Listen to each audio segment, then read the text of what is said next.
Guys मैं ये Chrome पे चला रही हूँ, ठीक है, फ़ोन के अंदर।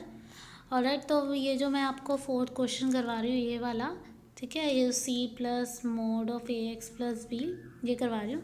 और ये जो है ऊपर के स्टार्टिंग के, जो मैंने ऊपर के पार्ट करवाया है प्रीवियस वीडियोस में, वो दोनों ही कवर हो जाएंगे इसके अंदर, ठीक है। एंड ये जो है ना मेरा ऑलरेडी दे रखा है, तो मैं यहाँ पर है ना उससे पहले क्लियर ऑल कर रही हूँ जो मैंने यूज़ करा है। मतलब क्योंकि आगे चल के, क्योंकि मैं फंक्शन और जी एक्स, देखो एफ ऑफ एक्स और जी ऑफ एक्स, वैसे तो मैंने जी ऑफ वाई ले रखा है, बट यहाँ पर मैंने एक्स का भी यूज़ करा हुआ है। क्योंकि मैं अगर एक ही फाइल में हम सेम चीज़ करते हैं ना, तो वो है ना कभी कभार मैथमेटिक का प्रीवियस वैल्यूज़ ले लेता है, ठीक है। जैसे कि ए बी सी में जो मैंने यहाँ पे यूज़ करे हुए हैं, यहाँ पे मैंने ए यूज़ करा हुआ है, देखो यहाँ पे मैंने ए यूज़ करा है फंक्शन में, ठीक है। तो वो क्या पता इसकी वैल्यूज़ ना ले ले, इसीलिए हम क्लियर ऑल का यूज़ कर लेते हैं। जब हम फाइल पे फाइल बनाते रहें ना एक ही दिन पे, तो वो प्रीवियस वैल्यूज़ ले लेते हैं। तो मैं यहाँ पे क्लियर ऑल कर रही हूँ, ठीक है। तो मैं क्लियर ऑल कर रही हूँ किस किस को, और आपको बताना पड़ेगा किसको कर रही हूँ, वो ऑटोमेटिकली नहीं कर लेगा। ए को कर रही हूँ, बी तो वैसे मैंने यूज़ नहीं करा बट फिर भी बी लिख देती हूँ। एक्स कर रही हूँ, मैंने वाई का भी यूज़ करा था, और फंक्शन का भी यूज़ करा था मैंने एफ़ का, वैसे एफ़ ऑफ एक्स का करा था मैंने। तो यहाँ पे मैं एफ़ ऑफ एक्स लिख देती हूँ कि मैंने इसका जो यूज़ करा था वो उसको डिलीट कर दो, क्योंकि मैंने जी जो है किसकी फॉर्म में, वाई की फॉर्म में लिया था इसीलिए, ठीक है। मैंने इसको क्लोज़ कर दिया एंड देन मैं इसको इवैल्यूएट कर दूँगी सेल को, ठीक है। कितना हो गया, 1 मिनट गाइस, 1 मिनट। मैं इसको डेस्कटॉप पे चलाती हूँ, सॉरी, यहाँ पर पहुँचा देती हूँ। इसको डेस्कटॉप पे ओपन कर रही हूँ, 1 minute guys, just wait a minute.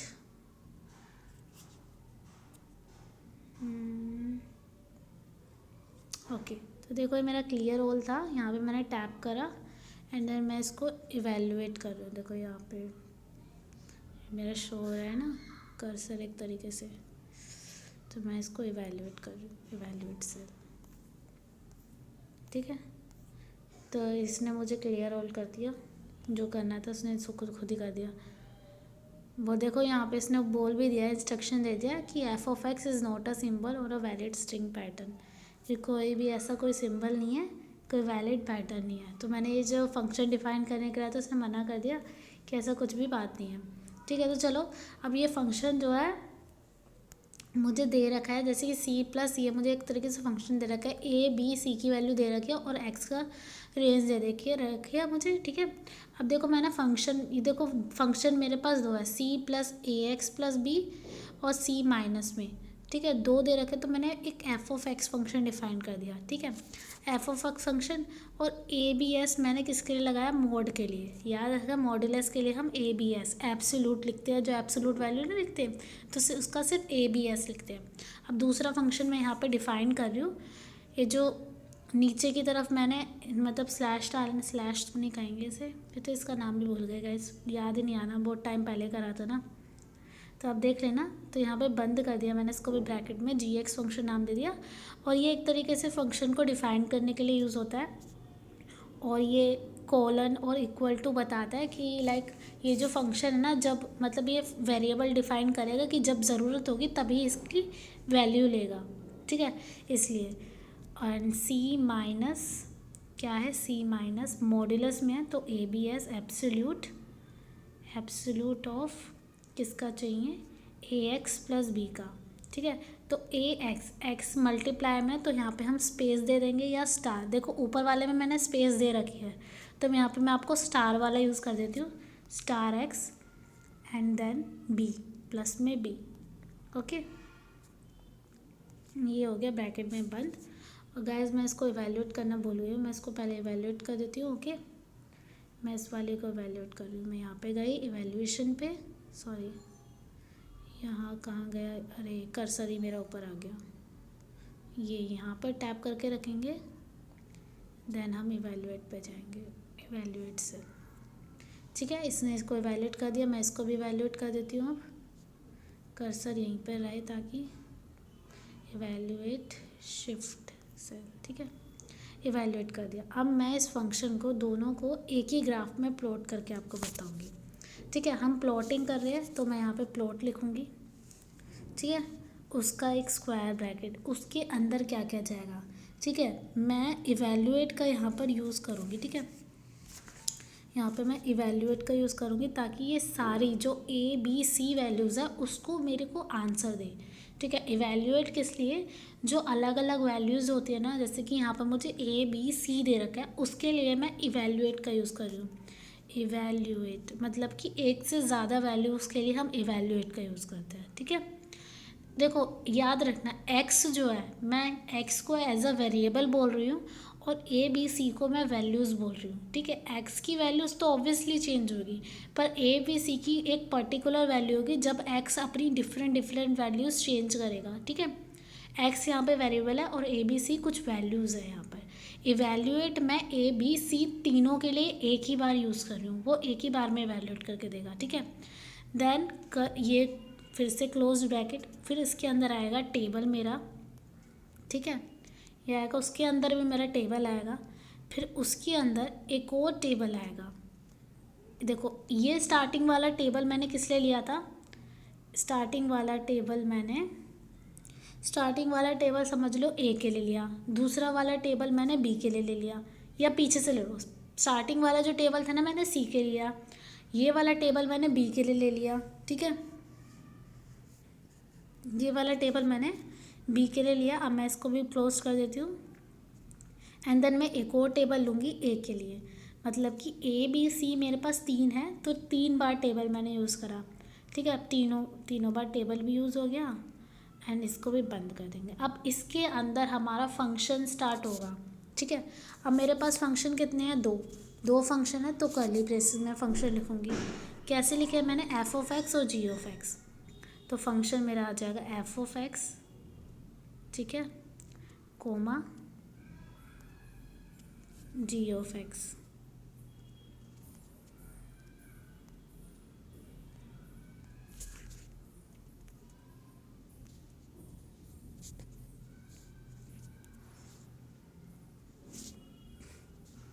ठीक है, अब मैंने इसको भी कर्ली ब्रेसेस में बंद कर दिया क्योंकि मेरे पास 2 फंक्शन थे, इसीलिए मैंने कर्ली ब्रेसेस में डाल दिया इन दोनों को। ओके, अब मैं इधर कोमा डालूँगी दोबारा से। अब किसके लिए कोमा डाल रही हूँ, देखो स्टार्टिंग से मैंने बताया इवैल्यूएट मैंने तीनों के लिए यूज़ करा, ए बी सी के लिए, ताकि वो तीनों वैल्यू को मेरे को इवैल्यूएट करके दे। पहला टेबल मैंने सी के लिए, दूसरा टेबल बी के लिए एंड तीसरा टेबल मैंने ए के लिए यूज़ करा, ठीक है। उसके बाद मैंने फंक्शन लिखे, 2 फंक्शन थे तो मैंने कर्ली ब्रेसेस में डाल दिया। उसके बाद हम ए की रेंज देंगे, ठीक है। अब सबसे पहले मैं ए की रेंज दूंगी, ए लिखा मैंने, ए वेरिएबल है, मतलब वेरिएबल को मैं सिर्फ एक्स से बोलूँगी। ए की वैल्यू कहाँ से कहाँ तक गिवन दे रखे, -1 से 1 तक, तो मैं यहाँ पे लिख दूँगी स्टार्टिंग वैल्यू मेरी -1 है, -1 और लास्ट वाली वैल्यू मेरी 1 है, मतलब कि स्टार्टिंग वाली वैल्यू -1 एंड लास्ट वाली वैल्यू 1, तो वो 0 जो है ना वो ऑटोमेटिकली ले लेगा, ठीक है। ए की वैल्यू होगी। अब ये जो पहला टेबल देखो यहाँ पे जो ग्रीन शो कर रहा है ना टेबल के अंदर, यहाँ पे जूम करती हूँ मैं, देखो टेबल, ये जो टेबल शो कर रहा है उसके पास जो ब्रैकेट है वो अभी क्लोज नहीं हुआ। अब मेरा पहला ब्रैकेट यहाँ पर क्लोज होगा ए के लिए, ठीक है, ए के लिए मेरा पहला ब्रैकेट क्लोज हुआ। अब मैं यहाँ पर बी की वैल्यू दूँगी कर्ली ब्रेसेस में, अब मैं बी की वैल्यू दूंगी, ठीक है। अब देखो मेरे टेबल के दूसरे टेबल के अंदर मेरा क्या आ गया, ग्रीन कलर आ गया, ये वाला, यहाँ की बात कर रही हूँ मैं, ठीक है। दूसरे टेबल में मेरा ग्रीन कलर, अब मैं बी की रेंज दूंगी, बी की रेंज क्या है, -1 से -1 और 2, बस ये 2 वैल्यूज़ दे रखे हैं मुझे, ठीक है। तो मैं यहाँ पर बोल दूँगी कि देखो यहाँ पर रेंज नहीं दे रखी, सिर्फ यहाँ पर 2 वैल्यू दे रखे। ए में तो बोल रखा था -1 लो, 0 लो और 1 लो, तो मैंने ए में क्या दे दिया, ए लिया, फिर बोला मैंने -1 से 1 तक लो। ये जो होता है ना, इसका मतलब है, ए का मतलब है वेरिएबल, जो आप वेरिएबल लिख रहे हो, उसके बाद का मतलब है कि आप स्टार्टिंग वैल्यू लो और एंडिंग वैल्यू, ये मेरी स्टार्टिंग है, ये मेरी एंडिंग है। अगर मैं बी में भी सेम प्रोसेस कर दूँ कि मैंने -1 से कहाँ लिख दूँ, 2 लिख दूँ, तो मेरी -1 मेरी स्टार्टिंग वैल्यू हो जाएगी और 2 मेरी एंडिंग वैल्यू, तो मतलब -1 0 वो 1 वो भी वैल्यू ले लेगा, 0 और 1 वो भी वैल्यूज़ ले लेगा, तो मैं उसको भी उसके अंदर बंद कर लूँगी कर्ली ब्रेसेस में, इसके अंदर भी बंद कर दूँगी कि ये सिर्फ यही वैल्यू ले, तो मैं -1 बोल रखा है और सिर्फ 2 ले, इसीलिए मैंने इसको ब्रेसेस के अंदर ब्रेसेस डाल दिए, समझे। देखो ए के अंदर इसलिए लिखा क्योंकि ए में जो होती है ना वो उसके बाद जो होती है स्टार्टिंग और एंडिंग वैल्यू होती है। देखो यहाँ पर जो है ये -1 में ये स्टार्टिंग वैल्यू है, 1 मेरी एंडिंग वैल्यू है। बट यहाँ पर अगर मैं वैसे ही लिख देती तो मेरी स्टार्टिंग एंडिंग तो हो जाती, बट बीच वाली वैल्यूज़ भी ले रहा है जो कि 0 और 1 आ जाती बी में। ये जो बी है ना उसमें 0 और 1 आ जाती, बट मुझे तो नहीं चाहिए ना, इसीलिए तो मैंने उसको ब्रेसिस के अंदर और डाल दिया। तो बी मतलब कि बी जो है सिर्फ -1 और 2 लेगा। ठीक है, ये बंद हो गया। अब देखो इसके लिए भी मैंने बी के लिए टेबल जो यूज़ करी थी वो भी यहाँ पर क्लोज हो गई। ठीक है, अब सी की वैल्यू आई तो देखो अब तो तीसरे वाली टेबल पे कलर आ गया कि अब इस टेबल की बारी, इसको क्लोज करो। तो इसको क्लोज करने से पहले मुझे सी की रेंज देनी पड़ेगी, वो वैल्यूज़ मेरी इस टेबल के अंदर क्लोज हो जाएगी। ठीक है, अब मैं सी की रेंज दूंगी। एक कर्ली ब्रेसेस मैंने ओपन करा सी के लिए, उसकी रेंज क्या थी देखो -1 से 1 तक। तो मैंने लिया -1, स्टार्टिंग वैल्यू -1 लो और एंडिंग वैल्यू 1 लो। ठीक है, देखो मैं इसको है ना बी की तरह भी लिख सकती हूँ। देखो ए की तरह तो वैसे लिखा ही जाएगा, स्टार्टिंग वैल्यू -1 एंडिंग वैल्यू 1, तो वो जो बीच वाली 0 है ना वो ऑटोमेटिकली ले लेगा, क्योंकि ये स्टार्टिंग और एंडिंग बोलता है और बीच में चलता रहता है माइनस, उसके बीच में जितनी वैल्यूज आए वो सारी ले लेगा। अगर मैं बी की तरह लिखूँ ना तो यहाँ पे कर्ली ब्रेसेस लगाऊंगी, उसके अंदर -1 0 और 1 वो तीनों लिखूंगी। ठीक है, तो फिलहाल मैं एक ही तरह ही लिख रही हूँ तो ताकि जल्दी काम हो जाए मेरा। तो ये बंद हो गया। अब देखो ये भी टेबल मैंने क्लोज कर दी। ठीक है, टेबल क्लोज कर दी और इवैल्यूएट मैं यहीं पर ही क्लोज कर दूंगी। ठीक है, इवैल्यूएट मैंने देखो यहाँ पे मैंने 2 स्क्वायर ब्रैकेट लगाया, एक मैंने टेबल के लिए लगाया और एक मैंने इवैल्यूएट के लिए लगाया। ठीक है, 2 स्क्वायर ब्रैकेट इसीलिए क्लोज ब्रैकेट जो है मतलब कि वो मैंने इवैल्यूएट के लिए और एक टेबल के लिए। इवैल्यूएट के लिए इसीलिए, टेबल के लिए तो हो गया सी मेरा, देखो ए के लिए बंद करा, बी के लिए करा, फिर सी के लिए करा, और एक और इसीलिए क्योंकि इवैल्यूएट कि ए बी सी की वैल्यू जो है तीनों की तीनों मेरी एक के अंदर बंद हो जाए, इसीलिए मैंने इवैल्यूएट का यूज़ करा। अब मेरी प्लॉट की बारी। प्लॉट के अंदर क्या क्या आता है, एक्स की वैल्यू, जो मेरा वेरिएबल है ना वो प्लॉट के अंदर इंक्लोज्ड होता है। तो मैं यहाँ पर अब एक्स की वैल्यू दूंगी। ठीक है, फिर वो बाद में जब मैं लास्ट में बंद करूँगी वो प्लॉट के अंदर बंद हो जाएगा, प्लॉट के बाहर जो क्लोज ब्रैकेट है वो उसके अंदर बंद हो जाएगा। अब देखो मेरी एक्स की रेंज कहाँ से कहाँ तक है, वो भी मेरे -1 से 1 तक है।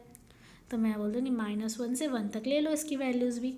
ठीक है, सॉरी कर्ली ब्रेसेस आएगा। ठीक है, अब प्लॉट के अंदर हम और भी चीज़ें दे देते हैं कि प्लॉट स्टाइल लो, मैं इसको प्लॉट स्टाइल बोल देती हूँ, plot style.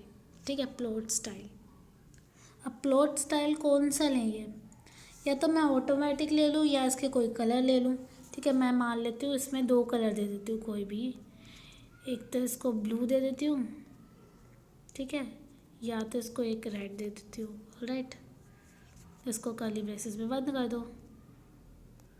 Okay, and then next वैसे जब ज़्यादा वैल्यूज होती है जैसे कि ए बी सी 3 वेरिएबल आ गए तो बेस्ट ये होता है प्लॉट स्टाइल में आप ऑटोमेटिक लिख लो। मैं इसमें ऑटोमेटिक ही लिख देती हूँ। एक मिनट, चलो पहले ब्लू ही लिख देती हूँ, उसके बाद अगर एरर आ जाए ना, क्योंकि ज़्यादा वैल्यूज़ है तो क्या पता सिर्फ ये 2 के ही कलर ले पाए, तो मुझे डाउट हो रहा है कि एरर ना दे दे, बट पहले लिख देती हूँ मैं कलर, उसके बाद अगर एरर दे दे तो फिर बाद में मैं इसको ऑटोमेटिक कर दूँगी। ठीक है, प्लॉट स्टाइल हो गया, then plot legend, plot legends, plot legends में मैं एक्सप्रेशन ही डाल देती हूँ। जब ज़्यादा वैल्यूज़ होती है ना तो वो डिफरेंट अलग अलग वैल्यूज़ आ जाती है, तो इसीलिए हम ऑटोमेटिक, देखो ऑटोमेटिक हम प्लॉट स्टाइल के लिए और प्लॉट लीगेंट्स के लिए एक्सप्रेशन का यूज़ करते हैं, तो वो खुद में ऑटोमेटिकली अपनी वैल्यूज़ ले लेते हैं। ठीक है, तो ये हो गया एक्सप्रेशंस। अब एक्सेस लेबल भी दे देती हूँ इसको, एक्सेस लेबल। और याद रखना स्पेलिंग ऐसी होनी चाहिए, आप मिस्टेक कर दोगे ना आपको आंसर नहीं देगा। कंप्यूटर पे करते हो आपको खुद ही पता चल जाता है यार वैसे तो एक्सेस लेबल, मैं एक्सेस लेबल वही है, एक्स एक्सेस वाई एक्सेस को आप क्या नाम देना चाहते हो, मैं एक्स और वाई ही देना चाहती हूँ, कुछ ज़्यादा करना नहीं है। ठीक है, सॉरी कोमा तो आया ही नहीं, X comma Y curly braces बंद कोमा। मैं यहाँ पे फिलिंग भी दे देती हूँ, 2 कोमा डाल दिए, फिलिंग में क्या दूँ मैं कलर, एक्सेस ही दे देती हूँ कि ये एक्सेस को ही कलर करें। And then filling style. वैसे पता है, आप जब प्रैक्टिकल करोगे ना लैब में, तब आपसे ये कुछ नहीं मांगता, प्लॉट लिगेंड ना फिर ये कुछ भी नहीं मांगता। आप सिंपल ग्राफ बना पाओ ना, वही इनफ होता है। तो आप इसमें गड़बड़ करो, इससे बेटर है कि आप सिंपल ग्राफ बना दो, एक्स की वैल्यू पर ही आप इसको बंद कर दो, और कुछ करना ही नहीं है। ठीक है, ये टीचर नहीं मांगते, क्योंकि जब आप इसके प्रिंट आउट निकलवाते हो ना, तो वैसे भी ब्लैक एंड वाइट में ही आता है, कोई कलर में थोड़ी ना आता, तो मैटर नहीं करता। बस एक्सिस को लेबल कर लो, यही बात होती है मेन। अब ये प्लॉट का भी मैं देखो इसको बंद कर रही हूँ यहाँ पे, इसको मैं यहाँ पर स्क्वायर ब्रैकेट, प्लॉट का भी बंद हो गया। ठीक है, अब मैं इसको भी इवैल्यूएट कर देती हूँ, देखते हैं इसका आंसर कैसा आता है। देखते हैं आंसर देता भी है कि नहीं, क्योंकि एरर हो जाता है। चलो आंसर मिल गया आफ्टर ऑल। देखो ये सिर्फ 2 कलर में है। देखो जो मैंने कलर दिए है ना यहाँ पर प्लॉट स्टाइल में, मैंने ब्लू और रेड डाला है। तो देखो ये ब्लू और रेड, ब्लू का मतलब है स्टार्टिंग में जो मैंने फंक्शन लिखा था सी प्लस वाला मॉड्यूलस में, क्योंकि एफ ऑफ एक्स लिखा है ना मैंने, तो एफ ऑफ एक्स मेरा सी प्लस वाला है, तो प्लस वाली वैल्यूज़ ऊपर है और नीचे वाली वो है। और ये जो साइड में है वो मेरे लीगेंड्स बताते हैं, वो खुद ही उसने ले लिया कि ब्लू वाला मुझे ये प्लस वाला दिखा रहा है, और ये जो माइनस में है वो मुझे कौन सा दिखा रहा है, रेड वाला, क्योंकि रेड वाला भी तो देखो यहाँ पर माइनस में वाला तो है, क्योंकि रेड वाला कौन सा फंक्शन है, जी एक्स वाला फंक्शन, तो ये मुझे बता रहा है। देखो अगर मैं इसकी जगह ब्लू रेड की जगह मैं यहाँ पर ऑटोमेटिक कर देती, फॉर एग्ज़ाम्पल मैं यहाँ पर ऑटोमेटिक कर देती हूँ इस कलर की जगह, एक मिनट, इसकी जगह वैसे मैं ग्रे डैश ये ज़्यादातर यूज़ होता है, ऑटोमेटिक। ठीक है, मैं इसको इवैल्यूएट कर देती हूँ, इवैल्यूएट।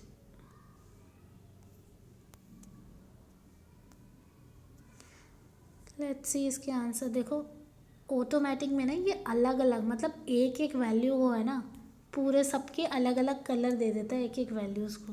तो देखो हर एक वैल्यू को उसने अलग अलग कलर देता है, इसीलिए ऑटोमेटिक का यूज़ करते हैं, ताकि वो खुद ही ले ले। हमारी टेंशन छोड़ो कि 2 फंक्शन है 3 फंक्शन है, तो वो खुद ही ले लेगा। तो बेस्ट तरीका है ऑटोमेटिक, प्लॉट लिगेंड्स में एक्सप्रेशन लिख डालो। वैसे ये सब भी करने की ज़रूरत नहीं है, एक्स की वैल्यू जब आ जाए ना उसी को क्लोज कर दो। टीचर भी मना करते हैं कि आपको कोई कलरिंग करने की ज़रूरत नहीं है। ठीक है, सो आई होप आपको समझ आया होगा टेबल का, इवैल्यूएट का, प्लॉट का। सो बस इतना ही था गाइस इसमें। ठीक है, आपको एक चीज़ और बता देती हूँ, बस एक लास्ट, एक क्वेश्चन अगर आपको आ जाए, जैसे कि टेक्स्ट में ही लिख देती हूँ पहले तो आपको मैं ऐसे, जैसे कि आपको कोई क्वेश्चन बोल रखा है 6 नंबर पे, 6 नंबर पे बोल रखा है, एक मिनट, E raise to the power 1/x, sorry 1/x, ऐसा कोई फंक्शन है, और बोल रखा है कि x जो है फॉर x बिलोंग, मुझे इंसर्ट में जाना पड़ेगा तो मैं डायरेक्टली टाइप कर रही हूँ, कहाँ से कहाँ तक है x, -7 से लेकर 7 तक। ओके, तो इतनी वैल्यूज़ दे रखी है, मैं इसको एनक्लोज कर रही हूँ। तो मैं इसको लिखूँगी कैसे, तो बस आपको मैं टेक्स्ट बता रही हूँ इसका, ई रेस टू दी पावर, ई का मतलब है एक्सपोनेंशियल। तो आप फंक्शन पहले यहाँ पे लिखोगे, पहले मैं यहाँ पे फंक्शन डिफाइन करूँगी कि मेरा फंक्शन ये था एफ ऑफ एक्स, क्योंकि एक्स के में वेरिएबल चल रहा है ना, सॉरी बैटरी लो। सो ये फंक्शन मैंने डिफाइन कर दिया, कॉलन इक्वल टू, अब देखो e raise to the power exponential है, तो या तो आप एक्सपोनेंशियल के लिए ई एक्स पी लगा दो। ठीक है, ई एक्स पी लगा के कैसे लिख दो इसको, ब्रैकेट में ई एक्स पी स्क्वायर ब्रैकेट के अंदर 1/x, ऐसे करके लिख सकते हैं आप। ठीक है, या तो आप ऐसे करके लिख दो, ठीक है, तो भी सही है ये। अगर आप इसको डॉट को नहीं डालोगे ना, तो पता है क्या करेगा, देखो एक मिनट मैं आपको इसके चेंजेस बताती हूँ, इवैल्यूएट कर रही हूँ मैं इसी को, इस सेल को। ठीक है, देखो ये अगर हम ये जो डॉट मैंने डाला ना, ये वाला डॉट, ये कोलन और इक्वल टू, तो ये सिंपली ऐसे आपको रीड कर देगा, बस इसका आंसर नहीं देगा। जब ज़रूरत होगी तब आंसर देगा। मतलब कि जब हम प्लॉटिंग में जब फंक्शन की वैल्यू डालते हैं ना कि आप इस फंक्शन को लो, तब जाके इसकी वैल्यूज़ को इवैल्यूएट कर देगा। और अभी देखो, एक मिनट गाइस, और एक मिनट, और अभी देखना, अभी मैं ना इस कोलन को हटा दूंगी, और कहाँ गया है, इस कोलन को हटाया, बस मैंने इक्वल टू छोड़ दिया यहाँ पर, ठीक है। कोलन को हटाया बस, यार कुछ वैल्यूज़ ना लिख दें ये, हाँ। अब मैं इसको इवैल्यूएट कर रही हूँ, अब देखते हैं इसमें क्या आंसर चेंजेस आते हैं। इवैल्यूएट सेल बड़ा हो गया है, तो देखो इसने ऐसे करके दे दिया, इसीलिए हम यहाँ पे वो कोलन लगाते हैं, क्योंकि वो हमें ना उसका आंसर अभी नहीं चाहिए, वो इसको एक्सप्रेस करके दे रहा है कि फंक्शन में देखो e⁻1/x, मैंने सही लिखा है ना। एक्सपोनेंशियल को कैसे लिख सकते हैं, e⁻1/x exp। अगर आपको इंसर्ट करना है जी, देखो यहाँ पर मैं यहाँ पे दोबारा से ओपन कर देती हूँ, और यहाँ पे मैं gx की तरह डिफाइन कर देती हूँ फंक्शन को, gx की तरह डिफाइन कर देती हूँ फंक्शन को, ठीक है। यहाँ पे मैंने कोलन डाला, इक्वल टू डाला। अब मैं ना देखो यहाँ से ना आप इंसर्ट से भी निकाल सकते हो, यहाँ पर मैंने आपको दिखाया था अभी, एक मिनट, यहाँ पर इंसर्ट है, देखो ये रहा इंसर्ट। आप इंसर्ट पे क्लिक करोगे ना, यहाँ पर स्पेशल कैरेक्टर्स पे जाओगे, यहाँ पर आपको एक्सपोनेंशियल मिल जाएगा। एक मिनट, देखो इंसर्ट पे जाते हैं ना, तो यहाँ पर यह ओपन हो जाता है, तब आपको यहाँ पर ढूंढना पड़ेगा। यहाँ पे एक्सपोनेंशियल तो नहीं, देखो ग्रीक लेटर्स में देखती हूँ मैं, ग्रीक में भी नहीं मिल रहा मेरे ख्याल से मुझे, मैथ्स में देखूँ, एक्सपोनेंशियल चाहिए ना, एक्चुअली पता है क्या है, अगर आप कंप्यूटर पे डेस्कटॉप पे करते हो तो ये लिखा भी आ जाता है, तो ये मुझे समझ नहीं आ रहा है ये ई कौन सा वाला ई है। यहाँ पर ई मुझे दिख तो रहा है, ये वाला ई, देखो ये वाला ई दिख तो रहा है, बट ये पता नहीं कि एक्सपोनेंशियल वाला ई है या दूसरा वाला ई है, ये समझ नहीं आ रहा। चलो ट्राई करते हैं।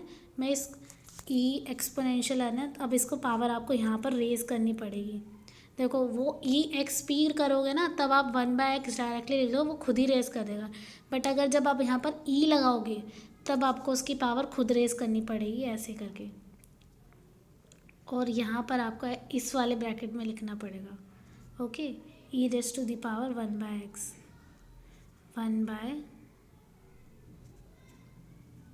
1/x ऐसे करके लिखना पड़ेगा। देखते हैं, देखो अभी मैं इसका लगाऊंगी तो रीड कर लेगा, बट इस कॉलन को हटा दूंगी ना, तो इसका आंसर मुझे वो लिख के दिखा देगा कि इसने ऐसा करके लिखा है, ठीक है। इसी को मैं इवैल्यूएट कर देती हूँ, इवैल्यूएशन पे जाके इवैल्यूएट सेल,